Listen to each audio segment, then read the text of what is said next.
주시고 우리에게 소망을 주신 그 예수님을 품고서 지난 한 주간도 하나님을 사랑하듯이 이웃을 사랑하는 마음으로 우리의 삶 속에서 최선을 다했던 여러분의 삶의 모든 발걸음마다 하나님이 주시는 은혜와 평강이 크게 넘쳐나기를 예수님의 이름으로 간절히 축복합니다.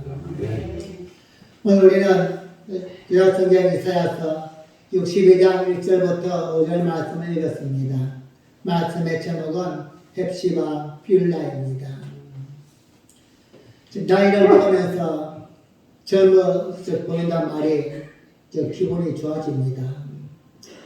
과거에는 동안이다 이런 말이 귀에 잘 안 들어봤는데 요즘은 누군가 동안입니다 이렇게 이야기하면은 괜히 마음이 즐겁고 기쁘게 되는 겁니다.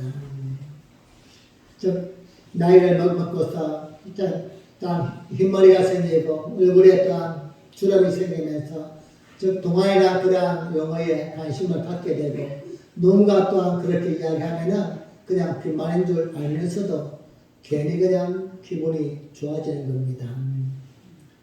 가끔씩 TV를 볼 때에 나이에 비해서 얼굴이 많이 어려 보이는 그런 사람들을 접하게 됩니다.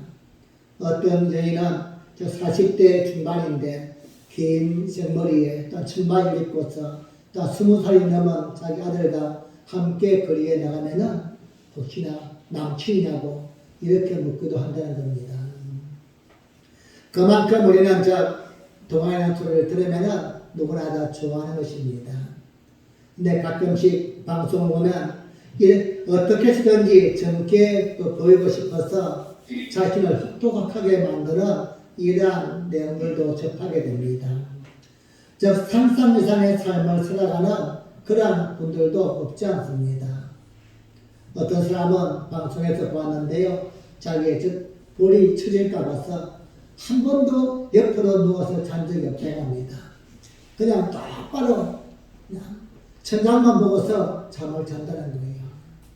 또한 혹시라도 자신의 목에 주름이 생길까 봐서는 한평생 동안 머리에 베개를 베본 적이 없다는 사람도 있습니다. 또 어떤 분은 많이 웃으면은 얼굴에 주름이 생길까 봐서 웃지도 않다고 합니다. 아마 이 정도면 여러분 정말 동안 콤프레스가 아닐까. 여러분 이런 분들이 왜 이렇게 살까요? 그 이유가 무엇일까요? 아마도 자신을 보여주고 인정받고 또한 많은 사람들에게 사랑받고 싶어하는 이러한 마음이 그 속에 담겨있지 않을까 생각합니다. 많은 심리학자들은 대부분의 이러한 모든 모습은 열등감에서부터 시작된다 이렇게 이야기합니다. 물론 심리학자들이 말하는 열등감이 아닐지라도 이렇게 그저 좋게 보이고 싶어하는 마음은 누구나에게 다 있을 것입니다. 그러나 그 마음이 너무나 지나치면은 문제가 생기게 된다는 겁니다. 모든 것은 적당히 하는 게 좋은데요. 이 적당이란 말이 참 쉽지 않다는 것입니다. 남들이 뭐라고 생각하든 간에 그냥 내가 원하는 삶을 살고 또 누군가 나에게 어떠한 이야기를 할지라도 내가 좋으면 상관이 없다.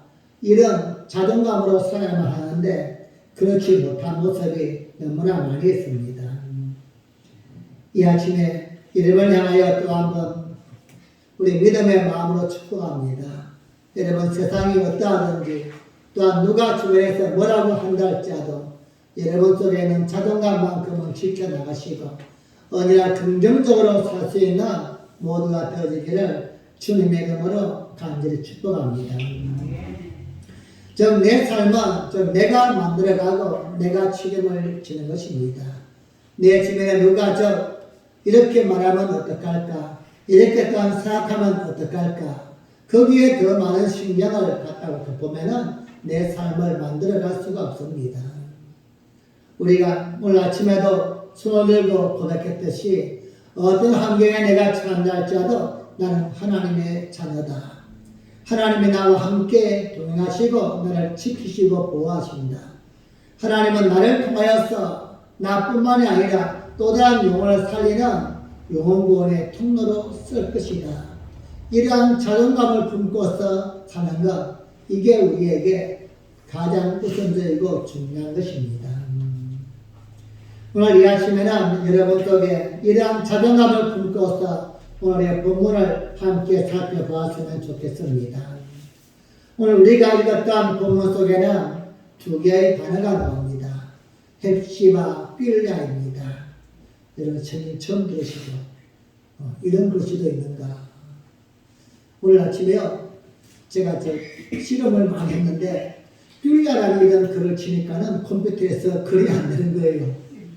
그냥 뿔라돼, 뿔라. 이게 왜 우리나라의 두어법칙과 맞지 않는 것일까? 컴퓨터가 문제가 있는 것일까? 그런데 장식 사람이 해결했습니다.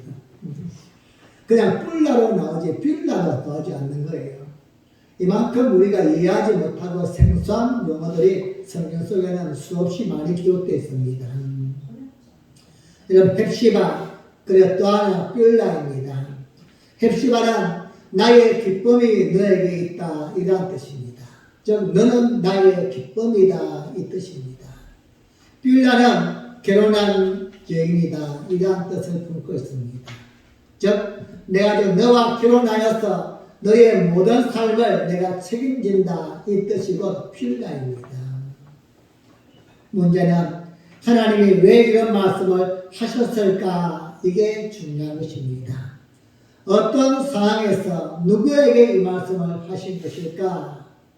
오늘 본문을 통하여 우리가 배경 속에서 그 이유를 또 한번 알아보고, 하나님이 우리에게도 헵시바 빌라라고 말씀하시는 그 마음이 이 아침에 담겨지기를 주님의 이름으로 간절히 축복합니다. 우리 주님께서 헵시바 빌라라고 말씀하셨는데, 이 말씀은 우리가 배경을 살펴보면 그 말씀의 뜻을 알 수가 있습니다. 오늘 우리가 읽었던 이사야서 62장은 즉 이사야가 포로 시대에 적은 말씀입니다. 즉 바벨론에 끌려가서 이제 내일이 어떻게 될까, 참담한 그런 암울한 현실 속에서 하나님이 주시는 예언의 말씀을 듣고서 기록한 내용 중에 하나입니다. 지금 이루어질 일이 아니라 내일, 1년 후에 앞으로 장래에 이루어질 일을 이사야를 통하여서 선포한 것입니다. 유다 민족은 주전 586년에 나라가 멸망하고 바벨론에 포로로 잡혀가게 됩니다. 그 백성 중에서 전부가 아니지만 일부가 바벨론으로 끌려가게 되어지고 자신들의 삶이 아닌 바벨론화시키는 참담한 삶을 살게 됩니다. 포로로 끌려간 사람이나 또한 유다에 남아있는 사람들이나 그들의 삶은 자신의 계획한 삶이 아니었습니다. 말할 수 없는 어려움과 고통 속에 생활하면서 그들은 점점 신앙이 무너지기 시작했습니다. 그래도 처음 얼마 동안은 우리가 이렇게 인내하면은 내가 비록 포로가 되었지만 우리나라가 망했지만 내가 믿음으로 살면 하나님이 회복시켜 줄 것이다, 이러한 기대를 품었는데 시간이 흐르면서 점점 포기되어져 갑니다. 그러면서 마음에서는 절망이 생기게 되어지고 의심도 품게 되어집니다. 과연 하나님은 살아계신 분이신가? 하나님이 우리 민족을 선미라고 선택하셨는데 그냥 이렇게 버리시는 것인가? 우리는 여기서 끝나는 것인가? 이제 절망과 무너짐과 포기의 상태가 되어 갑니다. 그렇게 그들은 하나님에 대하여 의심을 품고 갈등을 하고 부정적인 마음을 품고 있는 이제 그들에게 1차, 2차, 3차의 포로 기한이 되어집니다. 즉 해방은 아니었지만 즉 바벨론에서 1차로 어느 정도의 사람을 보내고 2차로 보내고 3차로 해방을 시켜줍니다. 그런데 그들이 고향 땅에 돌아와 봤더니만 더 참담한 현실입니다.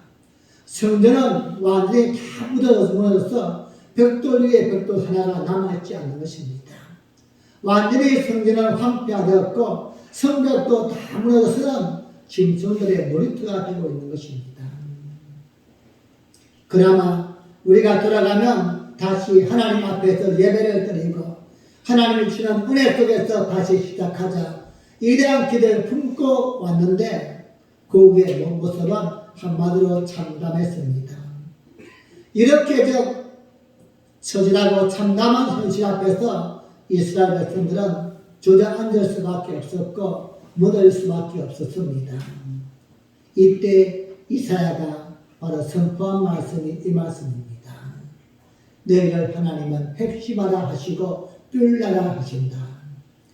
상황이 어떠하든지 환경이 어떠하든지 너희가 생각할 때는 이제는 끝이다.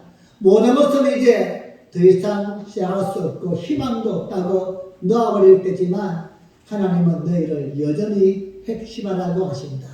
너희를 뿔나라고 하신다. 비록 눈에 보이는 상황이 절망적이고 바닥이지만 이스라엘 백성에게 위로와 용기를 주시는 하나님의 마음을 믿음으로 담아서 이사야가 선포했던 것입니다. 오늘 우리의 삶에도 우리가 기도하지만 믿음으로 살지만 정말로 하나님은 살아계시는 분이실까? 하나님은 정말로 나에게 은혜를 베풀어 주시는 분이실까? 이러한 갈등과 의심 속에 살고 있는 우리에게 오늘 이 아침에 또 한번 여전히 너는 나의 기쁨이다. 너는 나와 결혼한 자라고 하시는 헵시바 뿔나의 음성이 우리에게 들려지기를 주님의 이름으로 간절히 축복합니다. 그렇다면 헵시바와 뿔나를 통하여서 하나님이 이스라엘 백성에게 주었던 마음이 무엇입니까? 그리고 오늘 또한 우리에게 주시는 하나님의 거룩한 마음은 무엇입니까?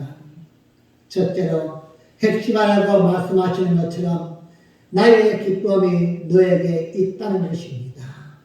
즉 너는 나의 기쁨이라는 것입니다. 성경에는 헵시바란 그런 단어가 두 번 나옵니다.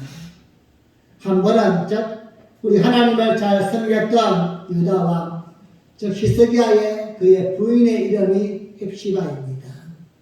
그리고 또 한 번은 오늘 본문에서 이스라엘 백성을 향하여 하나님이 주시는 위로의 단어가 바로 헵시바입니다. 헵시바는 나는 나의 기쁨이 너에게 있다. 너는 나의 기쁨이다. 이러한 뜻을 품고 있습니다. 문제는 이러한 말씀을 받는 이스라엘 백성들이 처한 현실을 보면 쉽게 납득이 되지 않는다는 것입니다. 뭔가 지금 잘 떠지고 내가 계획한 대로 내가 기도한 대로 뭔가 잘 풀려지면서 너는 나의 기쁨이다. 이렇게 말씀하면은 하나님 땡큐 맞습니다. 이렇게 대답할 수 있겠지만 지금은 나라가 다 빼앗겨 버렸고 집도 없고 직장도 없고 모든 게 다 지금 황폐한 상황에서 너는 나의 기쁨이다. 이렇게 말씀하시는 하나님의 음성이 이해가 안 되는 것입니다. 차라리 어떻게 이야기하면 이해가 될까요? 이제 나는 너를 버렸다. 나는 너를 포기했다. 이제 너는 망했다. 이렇게 말씀하면은 보이는 환경을 보면서 하나님 옳습니다. 내가 보니까 이제 더 이상 희망이 없네요. 이렇게 대답할 수 있을 것인데 우리의 현실은 모든 게 다 끼어져 있지만 하나님은 여전히 우리에게 헵시바라고 말씀하시는 것입니다. 나의 기쁨이 너에게 있다. 너는 나의 기쁨이다. 즉 너를 통해서 내가 기뻐할 것이며 나는 너를 통하여서 언제나 즐거워할 것이다. 사랑하는 여러분, 이해가 안 되지만 하나님은 여전히 헵시바라고 말씀하십니다. 이스라엘 백성들이 이해가 안 되었듯이 오늘 우리의 삶에서도 이해되지 않을 때가 너무나 많이 있습니다. 꼬이고 힘들 때마다 하나님은 나를 버리신 것만 같고 다른 사람은 다 도와주는데 내 앞길만 막는 것만 같고 신기하게도 나만 힘들게 사는 것만 같은 거예요. 그래서 때로는 하나님 다른 사람은 다 헵시바지만 나는 아니지 않습니까? 부인하고 싶은 것입니다. 이스라엘 백성들도 그랬을 것입니다. 하나님이 말씀하시는 헵시바 나의 기쁨이 너에게 있다. 이렇게 말씀하지만 그들은 쉽게 받아들이지 못했을 것입니다. 포로 생활하면서도 여전히 하나님은 멀리 계시는 것만 같았고 이제 해방이 되어서 고국에 돌아왔음에도 불구하고 황폐한 성전과 다 무너진 삶을 보면서 하나님 도대체 뭡니까? 이렇게 반문할 수밖에 없었을 것입니다. 그런데 여러분, 오늘 하나님이 말씀하시는 헵시바 나의 기쁨이 너에게 있다. 너는 나의 기쁨이다. 이 말이 진짜인가 거짓말인가 역사를 살펴보면 알 수가 있습니다. 주전 586년 바벨론의 즉 느부갓네살 왕에 의해서 유다는 멸망을 당하게 됩니다. 그리고 이제 예언하신 것처럼 70년이란 긴 시간 동안 바벨론에 포로 생활하게 됩니다. 일부는 바벨론으로 끌려가게 되어지고 일부는 유다 땅에 남아있지만 남아있는 사람들도 온전한 삶을 아니었습니다. 즉 바벨론 주민들이 이주를 하여서는 모든 유다의 즉 문화와 문명들을 다 못쓰게 만들고 바벨론화시키는 것입니다. 이러한 시간을 흐르면서 유대민족들은 점점 신앙도 모든 것도 무너지게 되었습니다. 포로가 되면서 바벨론에 끌려가고 성전 기무들은 약탈을 당하여서 즉 벽돌 위에 벽돌 하나가 남지 아니하고 황폐가 되어서는 바벨론으로 다 약탈당하게 됩니다. 그 당시에 성전이 왜 그렇게 황폐가 되었는가 하면은 들려오는 소문이 있었기 때문입니다. 즉 벽돌과 벽돌 사이에 금을 넣어서 성전을 지었다. 이 소문 때문에 즉 바벨론이 건물만 황폐시킨 게 아니라 벽돌 한 장 한 장을 다 분해했던 것입니다. 그래서 성전이 그냥 초토화가 됐던 거예요. 아무 흔적도 없을 만큼 다 무너지고 없어버렸습니다. 이렇게 그들은 성전이 무너지고 성벽이 무너지고 삶의 터전이 빼앗기고 바벨론 포로가 되어서 점점 시간이 흐르게 되었습니다. 시간이 흘러가면서 역사가 바뀌게 됩니다. 강대했던 즉 바벨론이 다시 성장한 페르시아에 의해서 점령을 당하게 됩니다. 그리고는 즉 바벨론이 멸망하게 됩니다. 그러면 자연적으로 유다 민족은 즉 페르시아의 속국이 되는 것입니다. 그런데 놀라운 일이 일어납니다. 즉 자신이 소유하고 있는 속국인 그 유다를 1차, 2차, 3차 해방을 시켜줍니다. 첫 번째 왕, 즉 페르시아의 가장 초대 왕인 즉 고레스 왕이 유다 민족 중에서 일부를 자신의 나라 고국으로 돌려보내면서 너희는 가서 성전을 지어라 이렇게 명령합니다. 그리고는 그냥 보내는 것이 아니라 성전을 지을 수 있는 비용까지도 주어서 유다 민족을 보내는 것입니다. 여러분 어떻게 이럴 수가 있을까요?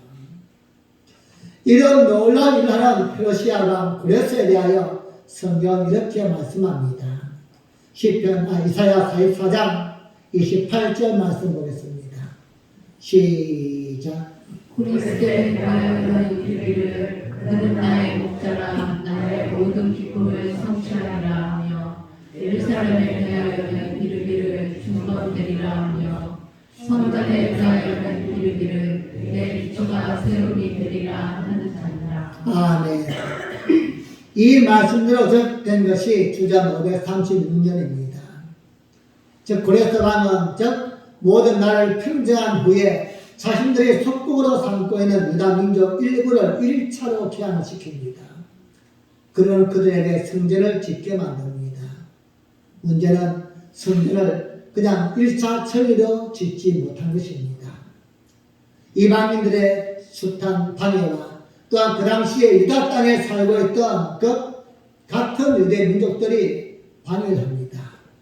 우리도 거기에 동참시켜 달라 이렇게 요구하자 포로가 되어서 돌아왔던 유대인들은 그들을 배척합니다. 우리 믿음으로 살려고 지금까지 견뎌왔는데 너희는 먹고 살기 위해서 바벨론 사람들과 결혼도 하고 적당히 산 너희를 함께할 수 없다. 이렇게 그들을 배척합니다. 그러자 그들이 방해합니다. 성전을 짓지 못하게 하는 거예요. 낮에 담을 이만큼 올려놓으면 밤에 와서 또 허물어버리는 거예요. 이렇게 오랜 시간 동안을 성전을 짓지를 못하거나 16년이라는 시간 동안 시간만 보내게 됩니다. 그러다 두 번째 왕인 즉 다리오 왕 때에 2차로 또한 이스라엘 백성들이 포로가 귀한 데 옵니다. 그리고 이들을 통하여 또 성전을 다시 짓게 되어집니다. 그리고 겨우 성전만 짓습니다. 그리고 또 시간이 흐른 후에 즉 아다사스다 왕이 3차로 포로들을 귀환시켜 줍니다. 그럼 이들이 와서 성벽을 짓게 됐답니다. 여러분 한번 생각해 보십시오. 왕이 바뀔 때마다 즉 그들의 속국으로 지금 삼고 있는 그 민족의 성전을 짓기 위해서 사람들을 보내어주고 물질도 되어주면서 비용도 다 되어줬다. 이게 잘 이해가 되어집니까? 그냥 우리가 우리 일이 아니니까는 그럴 수 있겠구나 이렇게 쉽게 생각할 수 있겠지만 여러분 이건 절대로 그냥 일어날 수가 없는 일입니다. 역사상 어느 민족이 즉 자신들이 정복했던 그 나라를 위해서 포로들을 보내주면서 또한 비용을 치면서까지도 너희가 성전을 짓고 다시 하나님을 섬겨라 이렇게 했던 나라가 없습니다. 여러분 우리가 출애굽기를 보십시오. 애굽에서 살고 있던 이스라엘 민족을 보십시오. 민족 숫자가 백성의 숫자가 많아지자 그들은 두려워하는 마음에서 해방을 시켜주는 것이 아니라 더욱더 압제하면서 노예처럼 부립니다. 그러면 건물을 짓게 만들고는 심지어 남자아이가 태어나면은 무조건 죽여라. 대를 끊으려고서 민족성을 끊어버리기 위해서 최선을 다하는 것이 바로 이러한 자입니다. 우리 민족을 보십시오. 일본이 이 조국 강사를 무려 36년 동안 그들이 통치하면서 어떻게 했습니까? 야, 니네들 말 쓰고 니네들 문화하고서 이렇게 했습니까? 우리 말도 못 쓰게 만들고 우리 글도 못 쓰게 만들고 이름도 다 바꿔가면서까지도 민족성을 말살하려고 했어. 그러니까 우리가 섬기는 종교를 다 부인하면서 자신들의 신들을 섬기라고 했어. 여러분 이게 민족입니다. 그런데 어떻게 이 페르시아가 왕이 바뀔 때마다 이스라엘 백성들을 해방시켜주면서 너희는 가서 성전을 지어라. 하나님을 섬겨라. 이렇게 할 수 있을까? 이건 우연이 아닌 것입니다. 한마디로 말도 안 되는 것입니다. 무엇을 우리에게 말하고 있습니까? 비록 이스라엘 백성들이 불신앙을 통하여서 하나님께 버림받아서 포로가 되었지만 그들이 생각할 때는 하나님은 우리를 이제 영원히 잊었구나.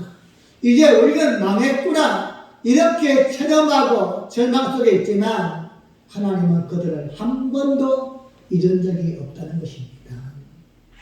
하나님은 그들을 위해서 왕이 바뀔 때마다 그들의 마음에 감동을 주어서 기회를 주시고 새로운 출발을 만들어 갔던 것입니다. 말씀 그대로 핵심아입니다. 나의 기쁨이 너에게 있다. 이스라엘 백성들은 하나님이 이스라엘을 버렸다고 잊었다고 생각했지만 하나님은 한 번도 유다 민족을 잊은 적이 없었습니다. 이스라엘 49장 15절 말씀 보겠습니다. 시작. 여기 어찌 그 저먹은 자식을 잃겠으며 자기 폐에서 난 아들을 국리히 여기지 않겠느냐. 그들은 혹시 잊을지라도 나는 너를 잊지 아니할 것이라. 아멘.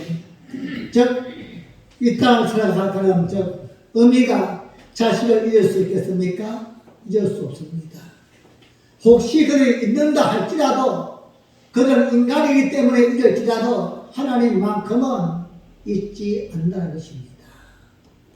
이렇게 말씀하시면서 하나님은 이스라엘 백성을 향하여 너희는 여전히 나의 핵심이다. 나의 기쁨이라는 것입니다. 칭찬할 것이 아무것도 없고 인정할 것도 없고서 단 기뻐할 곳이 한 구석도 없다고 할지라도 사람들은 너희를 보면서 저렇게 왜 못났을까? 왜 저것도 못할까? 이렇게 손가락질 한다 할지라도 너희는 나에게 여전히 핵심하다. 하나님의 기쁨이라는 것입니다. 사랑하는 여러분, 그런데요, 여러분과 제가 하나님의 핵심인 줄 여러분 생각해 본 적 있습니까? 이스라엘 백성만이 아니고 여러분과 제가 말입니다.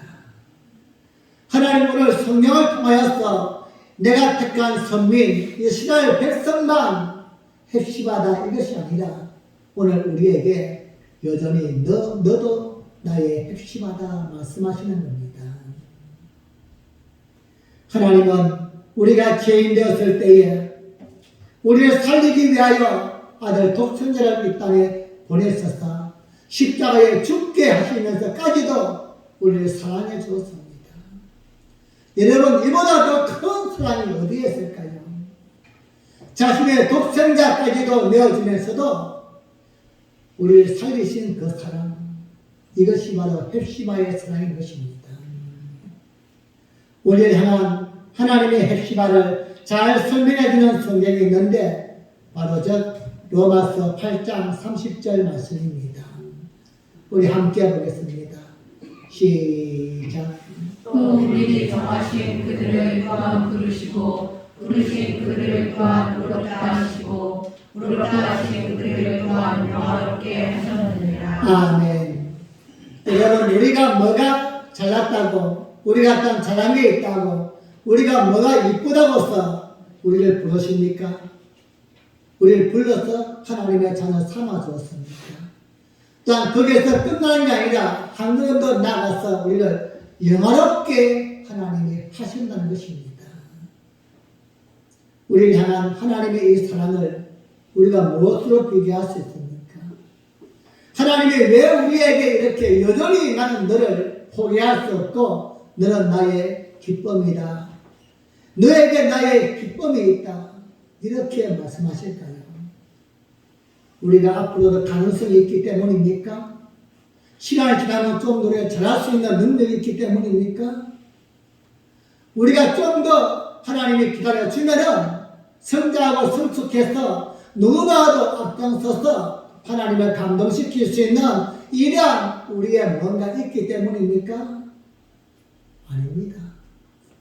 우리는 여전히 시간이 지나도 또 지난다 할지라도 하나님 앞에서 우리 아픔만 주는 그러한 존재일 것입니다. 그럼에도 불구하고 하나님은 여전히 우리에게 너는 나의 헵시바다 말씀합니다. 이유는 단 하나입니다. 우리를 사랑하시기 때문입니다. 우리를 향해 하나님은 너가 어떤 환경에 처하든지 너가 어떻게 뭘 한다 할지라도 너는 여전히 나의 택한 자녀다. 헵시바라는 것입니다. 사랑하는 여러분, 우리가 믿음으로 살 때에 실망하거나 포기하지 않아야 될 이유가 여기에 있는 것입니다. 나는 내 환경을 보면서 내 주변을 보면서 하나님은 나를 포기했구나 버렸구나 이렇게 불평할 수 있지만 하나님은 여전히 우리를 향하여 헵시바라고 말씀하십니다. 너가 어떤 환경에 있든지 너가 어떤 어려움에 있든지 너는 여전히 나의 기쁨이다. 너에게 나의 기쁨이 있다는 헵시바. 사랑하는 빛나게 성도님, 범사의 소망을 가지고 사시기 바랍니다. 오늘 우리의 삶이 비록 내 뜻대로 안 된다 할지라도 하나님은 우리를 헵시바라고 말씀하십니다.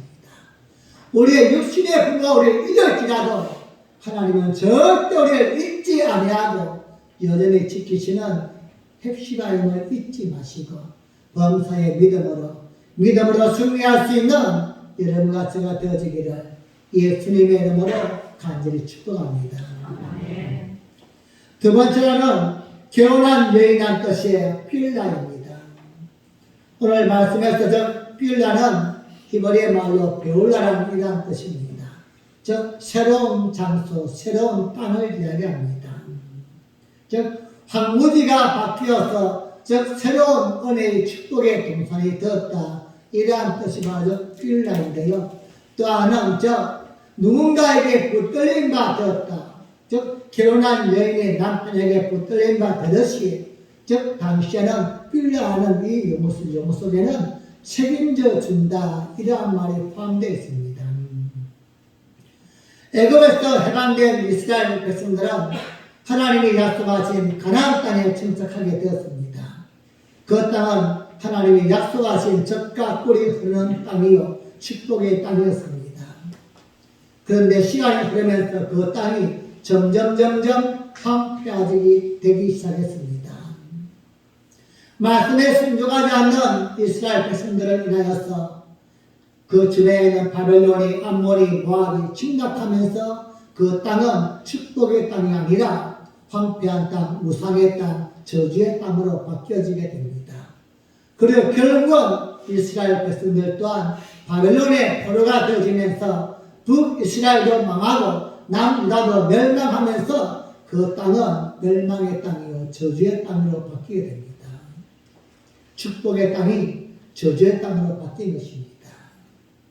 그런데 하나님은 빌라라고 말씀합니다.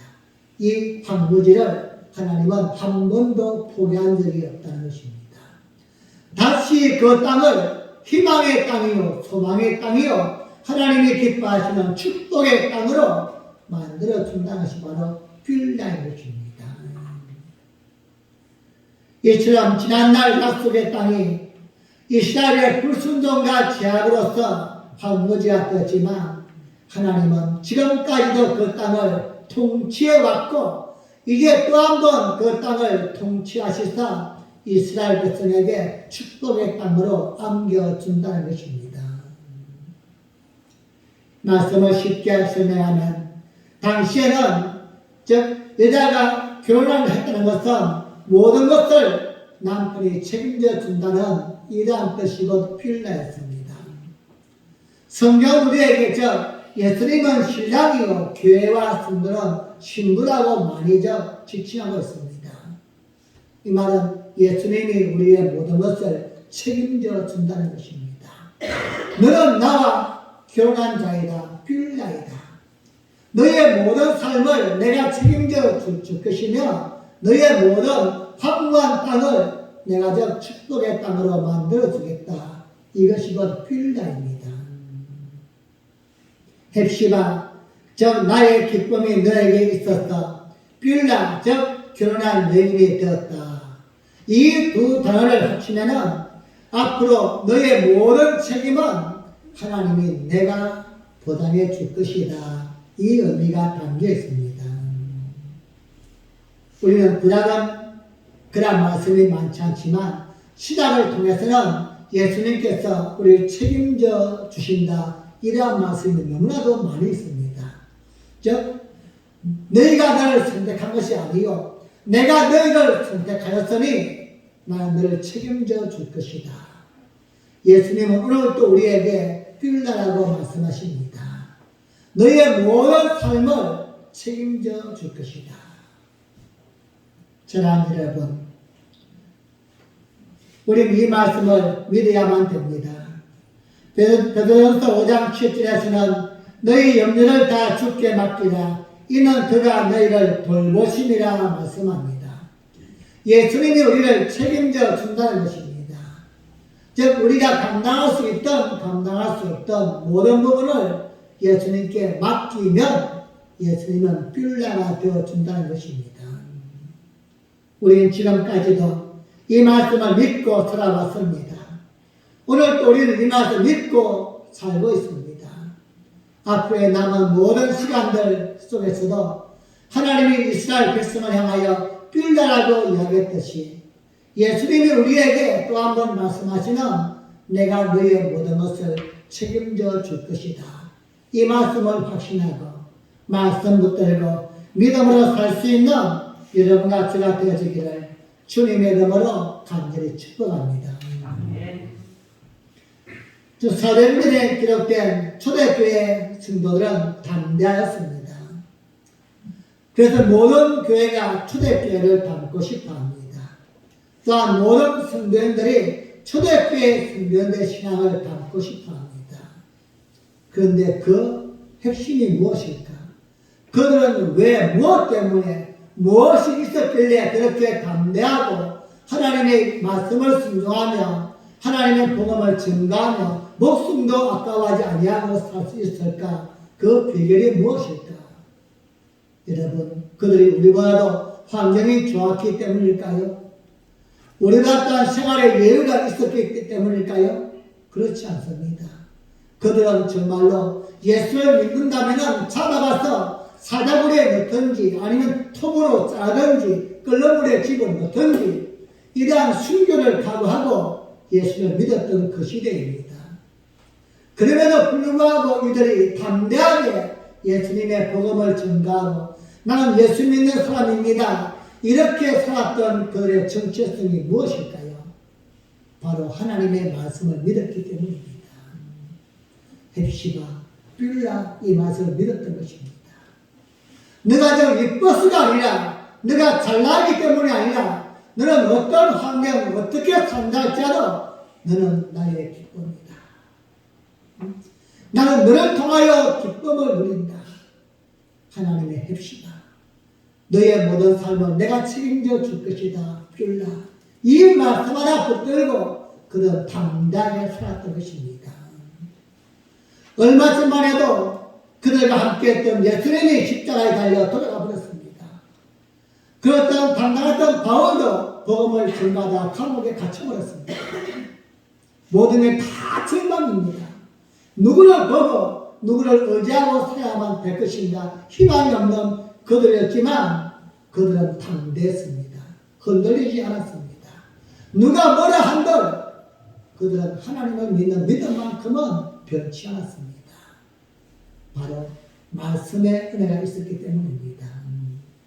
사랑하는 여러분, 환경을 보고 예수님을 보면 예수님이 그렇게 초라할 수가 없습니다. 그렇죠? 세상은 너무너무 크게 보이고 대단해 보이지만 교회는 왜 이렇게 초라할까? 하나님은 아무것도 할 수 없는 것처럼 그렇게 느껴집니다. 하지만 하나님은 우리에게 말씀하십니다. 헵시바, 빌라라고 말씀해요. 나는 너를 통하여 기쁨을 누리는 자이다. 너는 나의 기쁨이다. 나의 기쁨은 세상의 화려함이 아니라 믿지 않는 자들의 출세와 부귀와 영화가 아니라 나의 기쁨은 너에게 있다.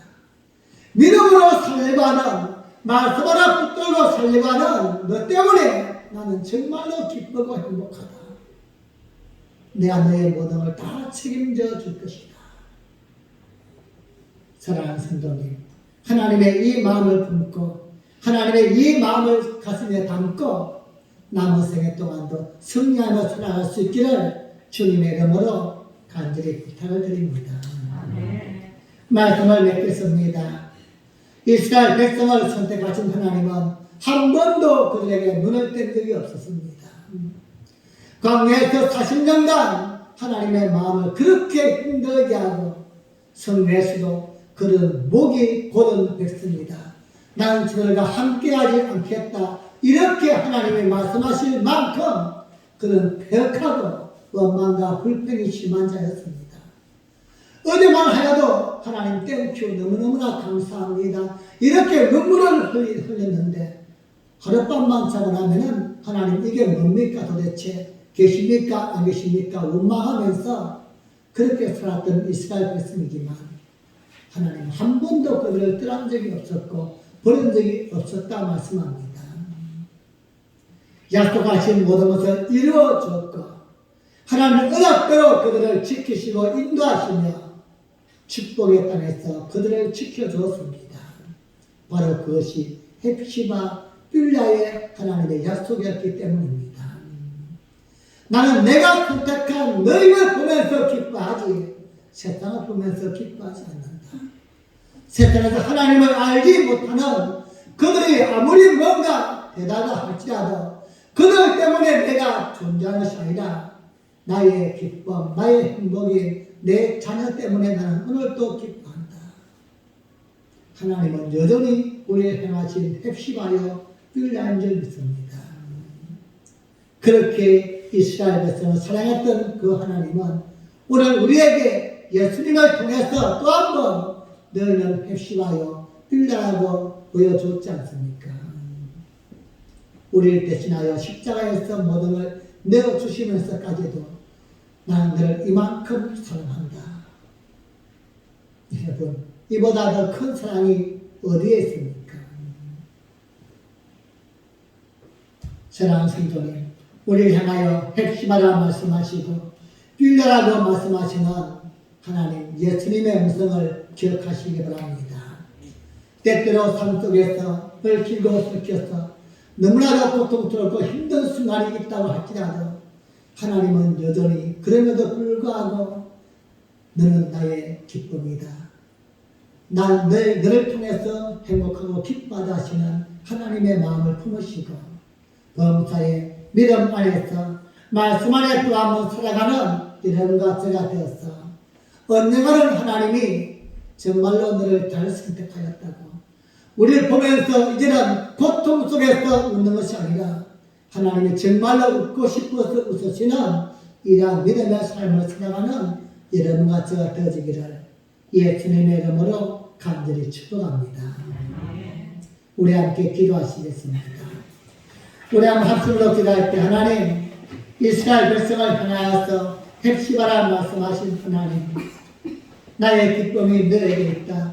너는 나의 기쁨이다. 빌라라고 말씀하신 하나님 너의 모든 삶을 내가 책임져 줄 것이다. 오늘 이 시간 예수님의 음성으로 또 한번 우리에게 주심을 감사합니다. 나의 모든 걸 책임져 주시는 예수님 나의 모든 삶 속에서 어디에 있든지 어떤 삶을 산다 할지라도 여전히 우리는 하나님의 기쁨이요 하나님은 나를 보면서 기뻐하시는 분인 줄 믿습니다. 주님 하나님만 의지하고 말씀에 순종하며 믿음으로 살 수 있도록 우리의 삶을 지켜 주시옵소서. 우리 함께 주여 한번